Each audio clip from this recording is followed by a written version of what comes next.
साथियों जय हिंद। आपका स्वागत है हमारी चैनल स्टडी ऑफ RWO में। मैं आपको बता दूं SSC GD का जो एग्ज़ाम है 4 तारीख को स्टार्ट हुए हैं। उसमें मैं आपको तीनों शिफ्ट फर्स्ट सेकंड थर्ड का जितने भी क्वेश्चन GS के और मैथ के और हिंदी के, मैथ के तो कम क्वेश्चन लेकिन हिंदी और GS के मोस्ट ऑफ द क्वेश्चन आपको मैं बताऊंगा कौन कौन से क्वेश्चन आए हैं। आप लोग हमारे साथ वीडियो में बने रहिएगा। तो मैं आपको चलिएगा हम क्वेश्चन शुरू करते हैं। कुछ दो बातें आपको रविंद्र भाई बताएंगे, पहले इनसे कर लीजिए, इंपॉर्टेंट सूचना है वो बताएंगे।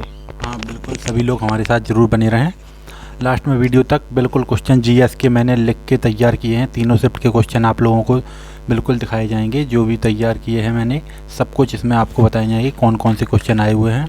और 2-3 पेज हैं, सब क्वेश्चन इसमें आपको डिस्कस करेंगे और उसका आंसर भी आप लोगों को बताएंगे। तो आप लोग मेरे साथ वीडियो में बने रहें लास्ट तक। और आपको वीडियो पसंद आई हो तो वीडियो को लाइक ज़रूर कर दें। लास्ट में अपना वो ज़रूर बताएं फीडबैक। चलिए क्वेश्चन स्टार्ट करते हैं। तो मैं आपको सबसे पहले मैं आपको क्वेश्चन बता दूं। GS से क्वेश्चन पूछा गया था कि 1947 में जब भारत आज़ाद हुआ था उस समय ब्रिटिश यानी UK के प्रधानमंत्री कौन थे, उस UK के प्रधानमंत्री पूछा था। तो आपको इसका आंसर मैं बता दूं, उस समय क्लीमेंट एटली थे। इसके क्लीमेंट एटली उसके आंसर क्लीमेंट एटली थे। उसके बाद नेक्स्ट क्वेश्चन आपसे पूछा गया था 5 ईयर प्लान से। मतलब आपको एक बात बता दूँ, 5 ईयर पे सभी में मतलब 2-2, 3-3 क्वेश्चन आए हैं। लेकिन 5 ईयर प्लान से ये क्वेश्चन था कि जो 5 ईयर प्लान था पहले, मतलब ऐसी कौन सी 5 ईयर प्लान था जो मतलब अपने समय अवधि से पहले ही समाप्त कर दिया गया था। तो मैं आपको बता दूं कि 4 साल की, मतलब केवल 4 साल का था, 74 से 78 था। तो वो 5वीं पंचवर्षीय योजना थी। उसके बाद आपने पूछा मेघालय की साक्षरता दर, ये पूछा जाता है। आपको मैं बता दूं कितनी थी, ये पूछा गया था। उसके बाद क्वेश्चन कलिंग नृत्य किस राज्य से संबंधित है। भैया कलिंग नृत्य पूछा गया था, मतलब ये पूछा था किस राज्य से संबंधित है। वो कलिंग तो आपको पता है उड़ीसा में है, लेकिन इसमें ये क्वेश्चन पूछा है कब मनाया जाता है, तो जनवरी फरवरी में मनाया जाता है।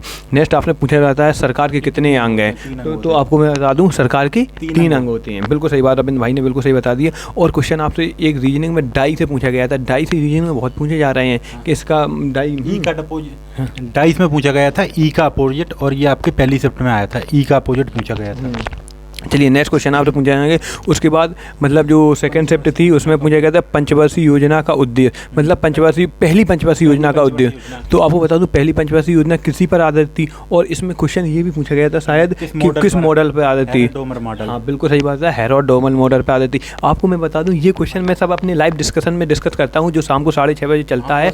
आप लोग शाम को 6:30 बजे हमारी लाइव डिस्कशन में जरूर आइएगा। और अगला क्वेश्चन आपका था पारुल परमार का संबंध किस खेल से है। पारुल परमार का संबंध किस खेल से था, तो इनका आंसर आपका बैडमिंटन होगा। और अगला क्वेश्चन आपका था शोभना नारायण का संबंध पूछा गया था, तो आपका इसका कथक हो जाएगा। और हाँ, और अगला क्वेश्चन होगा, देखिए भैया सुनिएगा, मैं आपको बताऊं, देखो शोभना नारायण का संबंध पूछा गया। तो इससे आप लोग एक चीज़ दो नोट कर लीजिए कि आप इसके साथ साथ सभी नृत्य और भी कंप्लीट कर लीजिए जो भी हैं। तो नृत्य कंप्लीट, इससे आपको एक मिल जाएगा, मतलब एक बेसिक आइडिया लग जाएगा कहाँ कहाँ से आ रहे हैं। तो आपको यहाँ ये टॉपिक कंप्लीट करनी है। अगर आपके कंप्लीट ना हो तो आपको नेक्स्ट क्वेश्चन पूछा गया था कि लोकसभा मतलब कौन सी लोकसभा है, मतलब जो केरल का था। क्वेश्चन पूछा गया था केरल का जो वायनाड था उससे इस्तीफा किसने दिया है, मतलब जो 2 जगह से वहाँ पे राहुल गांधी जो लड़े थे उन्हीं ने दिया होगा। और पूरा क्वेश्चन इसका पता नहीं चला, मतलब सटीक क्वेश्चन का था, लेकिन उससे ये अंदाज़ा लगाया जा रहा है कि वही होगा। गलत बताना चाहिए, जो कुछ है क्वेश्चन में आपको बता दिया। और नेक्स्ट क्वेश्चन पूछा जाता है 2024 में पद्मश्री किसे मिला था। इसमें देखो एक्सेप्शन है, देखो पद्मश्री बहुत ज़्यादा लोगों को मिला था। अब उसमें ऑप्शन के हिसाब से लगेगा, तो शायद देखो पद्मश्री के लिए आपको मैं लिस्ट बता देता हूँ किस किस को मिला था पद्मश्री।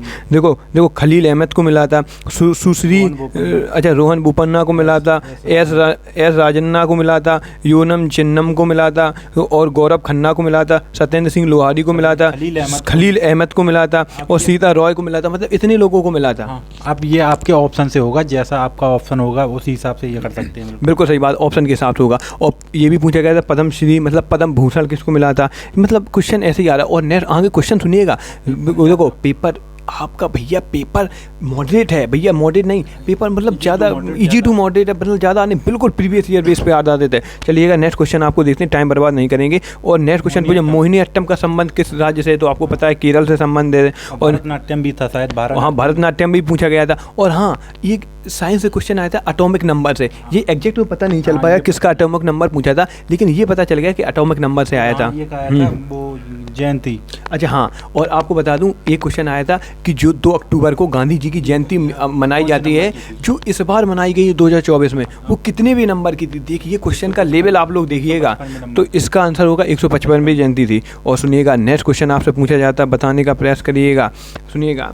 और राहुल गांधी बैनार ये सुनिए, लावणी नृत्य पूछा गया था। लावणी नृत्य तो मैंने इतनी बार कराया था अपने डिस्कशन में, कुछ पूछ नहीं सकते। शाम को 6:30 बजे लावणी नृत्य जो महाराष्ट्र में मनाया जाता, सुनिए महाराष्ट्र में मनाया जाता। मैं आप लोगों को बता दूं, मेरे एसएससी जीडी में 146 नंबर थे पिछली बार, और इस बार यूपी प्लस में 230 नंबर हैं, और मतलब रनिंग भी है। 14 तारीख को हमारा एडमिट कार्ड आ जाएगा। और उसके बाद सुनिएगा, सुनिए अब हिंदी में क्वेश्चन पूछा गया था मुहावरे से कि किताबी कीड़ा किसका है। बिल्कुल सही बात, किताबी कीड़ा पूछा गया। और हिंदी में एक और था कि मतलब कृष्ण का विलोम का, कृष्ण मीस काला, उसका विलोम पूछा था कृष्ण का विलोम। अब ऑप्शन से पता चलेगा। और सुनिएगा एक क्वेश्चन और था, एक हिंदी में क्वेश्चन और ही था कि गोस्वामी का तत्सम क्या था, ये पूछा गया। गोस्वामी का तत्सम पूछा गया था। आप सुनिएगा, होता उसका गोस्वामी का गोसाई होता, बिल्कुल सही बात है। अब ये पूछा गया था तेलंगाना के राज्यपाल पूछा गया था, तेलंगाना के नए राज्यपाल पूछा गया था। तो इसका आंसर होगा आपका जिष्णुदेव शर्मा हो जाएगा। और आपसे पूछा गया 11वीं पंचवर्षीय का उद्देश्य। सुनिएगा 11वीं पंचवर्षीय का योजना आर्थिक एवं सामाजिक विकास, इसका सही होगा आंसर। देखो 11वीं पंचवर्षीय योजना का उद्देश्य मतलब पंचवर्षीय योजना हर शिफ्ट में आ रही है। और अगला क्वेश्चन आपका पूछा गया था, लोक रंग उत्सव किस राज्य में मनाया जाता है? क्या बात है, क्वेश्चन था कि लोक रंग उत्सव। ये आपको मतलब मैंने जी डिस्कशन शाम को 6 बजे ये हमेशा करवाता था। लोक रंग उत्सव, इसका सही उत्तर होगा एमपी। बिल्कुल सही बात है। अब सुनिएगा प्रधानमंत्री रोजगार योजना। ओह माय गॉड, सबसे इम्पोर्टेंट क्वेश्चन है ये स्कीमों से मतलब पहली बार ये 3rd शिफ्ट में आई थी स्कीम। बाकी इनमें 2 शिफ्टों में नहीं आई, लेकिन 3rd शिफ्ट में स्कीम पूछ ली थी। प्रधानमंत्री रोजगार योजना मतलब PMRY, मतलब ये पूछा गया शॉर्ट फॉर्म। ये थी 1993 में स्टार्ट हुई थी, आपको बता दूं। अब सुनिएगा गुरु M.K. सरोजा। बिल्कुल भैया, गुरु M.K. सरोजा का संबंध किससे, ये बता दूं, भरतनाट्यम से थी। मतलब संबंध हर शिफ्ट में क्वेश्चन पूछा जा रहा है। और उसके प्रधानमंत्री, बिल्कुल सही बात है, रोजगार योजना 1993, ये बिल्कुल सही उत्तर हो गया, हो जाएगा। अब सुनिएगा, अब साइंस से ये कहा था कि माइकल फैराडे को, क्वेश्चन ये था, देखो माइकल फैराडे ने विद्युत चुंबकीय प्रेरण की खोज कब की थी। ये मान साइंस से भी माना जाएगा, GS से भी माना जाएगा, लेकिन ये GS से ज़्यादा इंपॉर्टेंट आएगा क्योंकि इसमें सन पूछा 1993 में, बिल्कुल रही। और सुनिएगा एक संविधान से क्वेश्चन आया था, UPSC किस आर्टिकल में है? UPSC किस आर्टिकल में या किस भाग में, मतलब UPSC से क्वेश्चन था। तो आपका हो जाएगा 315 से 323 आर्टिकल हो जाएगा, और भाग आपका 15 हो जाएगा। बिल्कुल सही बात, UPSC से संबंध में आया था। अब और भी काफ़ी क्वेश्चन है। अगला क्वेश्चन ये ना क्वेश्चन ये था, देखो कि फल ऐसा कौन सा पौधा है जो ऊपर से लेकर नीचे तक, नीचे की ऊपर की ओर बढ़ता है, सॉरी ऊपर से नीचे की ओर बढ़ता था, ये क्वेश्चन था। और इसका स्ट्रॉबेरी सबको पता है, उसी के हिसाब से होगा। और सुनिएगा क्वेश्चन पूछा था हल्दी घाटी युद्ध, हल्दी घाटी का युद्ध कब हुआ था? ये पूछा गया था हल्दी घाटी का युद्ध, इतना ही पता है बस। कब हुआ था ये तो पता नहीं, कब हुआ था लिखा था या किसके बीच हुआ था ये आपको नहीं पता। आंसर बता देता हूँ, हल्दी घाटी का युद्ध आपका 1576 में हुआ था।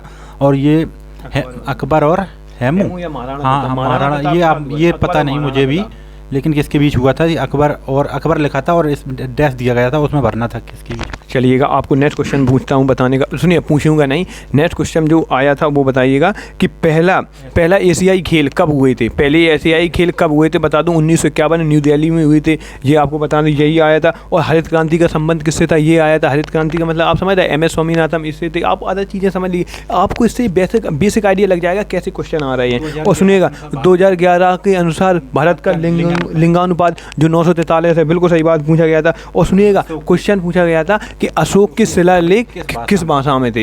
ये कुछ के शिलालेख हैं जो किस भाषा में लिखे गए थे? ज़्यादातर किस भाषा में? तो इसका ग्रीक हो जाएगा, ग्रीक भाषा में लिखे गए थे ये, बिल्कुल। तो मैं आपको बता दूं, अब मैथ के बताता हूँ, मैथ के क्वेश्चन कौन से थे। सुनिएगा मैथ के 1 2 3 क्वेश्चन है, ज़्यादा नहीं है, लेकिन फिर भी आपको मैं बता दूँ कि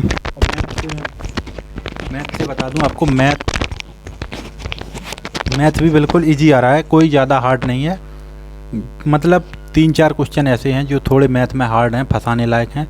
तो क्या क्वेश्चन मैं आपको, क्वेश्चन तो देखो नहीं बता सकता हूँ, मैं टॉपिक बता देता हूँ आपको किस टॉपिक से क्वेश्चन आए हैं। तो देखो परसेंटेज से आपके 2 क्वेश्चन थे, और सिंप्लीफिकेशन से भी आपके 2 क्वेश्चन थे, एवरेज से भी आपके 2 क्वेश्चन थे, और CI से आपका 1 क्वेश्चन है। CI से 1 क्वेश्चन आ रहा है, किसी शिफ्ट में 2 भी हैं। CI से LCM SCF से 2 क्वेश्चन है, टाइम एंड वर्क से 2 क्वेश्चन है, पाइप एंड टंकी से, पाइप और टंकी से 1 क्वेश्चन आपका आ रहा है, और प्रॉफिट लॉस से आपके 2 क्वेश्चन आ रहे हैं। तो और कौन से चैप्टर आपका रह गया? और जो चैप्टर बचे हैं बस एक एक क्वेश्चन और ट्रेंड, हाँ ट्रेंड से हाँ एक क्वेश्चन उससे भी समझ लो, बस ऐसे ही हो गए। और रीजनिंग तो इसमें समझने की बात नहीं, आपको खुद करना है भैया। रीजनिंग में ये नहीं पूछी जाती, रीजनिंग का एनालिसिस नहीं होता है बिल्कुल। नहीं, रीजनिंग में बता दूं, रीजनिंग में टाइम वो कैलेंडर और घड़ी से आपका कोई भी क्वेश्चन नहीं है। घड़ी कैलेंडर से कोई भी क्वेश्चन नहीं आ रहा है, लोग पूछ रहे हैं, बाकी सभी टॉपिक। और हाँ मैथ में आकृति भी कोई नहीं आ रही है, नहीं आकृति नहीं आ रही है। और उसमें मैं बता दूं मैथ में मेंसुरेशन भी नहीं आ रही बिल्कुल। हाँ और चलिए, आपको मेरा व्हाट्सएप नंबर वो डिस्क्रिप्शन में मिल जाएगा, तो आप वहाँ से मुझे कांटेक्ट कर सकते हैं। कोई भी आपका डाउट हो तो आप मुझे कांटेक्ट कर सकते हैं। चलिए, और सभी को जय हिंद। टेलीग्राम की लिंक भी डिस्क्रिप्शन में मिल जाएगी। सभी को जय हिंद, वंदे।